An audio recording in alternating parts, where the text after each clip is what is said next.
Oy, meni bilasan-ku.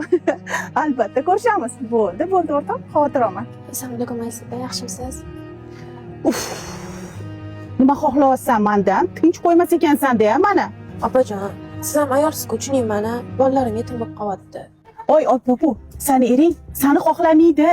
Ahvolingni qaragin. Sani qaragin, meni qaragin. Voy, nega qaraganmisan o'zi? Xullas, Surbotdan. Sani ering men bilan qonuniy er-xotin urush. Boshqasini bu yerda ko'rmang. Bo'ldi, bugun choyxonaga boraman. Hop dedimi? Bo'ldi, hop. Hozir qoraman. Ha, tinchlikmi? Nima bo'ldi yana? Oldin hayotingizni hal qilib, keyin menga uylanmaysizmi? Nima bo'ldi yana? Anu xotiningiz eshigim tegigacha kelyapti. Bolalaringiz och qolibdi. O'zi kiyimsiz qolibdi. Meni sharmanda qilyapti. Oldin boring-da, hayotingizni to'g'rilab, keyin men oldimga keling. Voy, kim? Assalomu alaykum bolam. Yaxshi keldingiz. Menga qarang-da. Nima men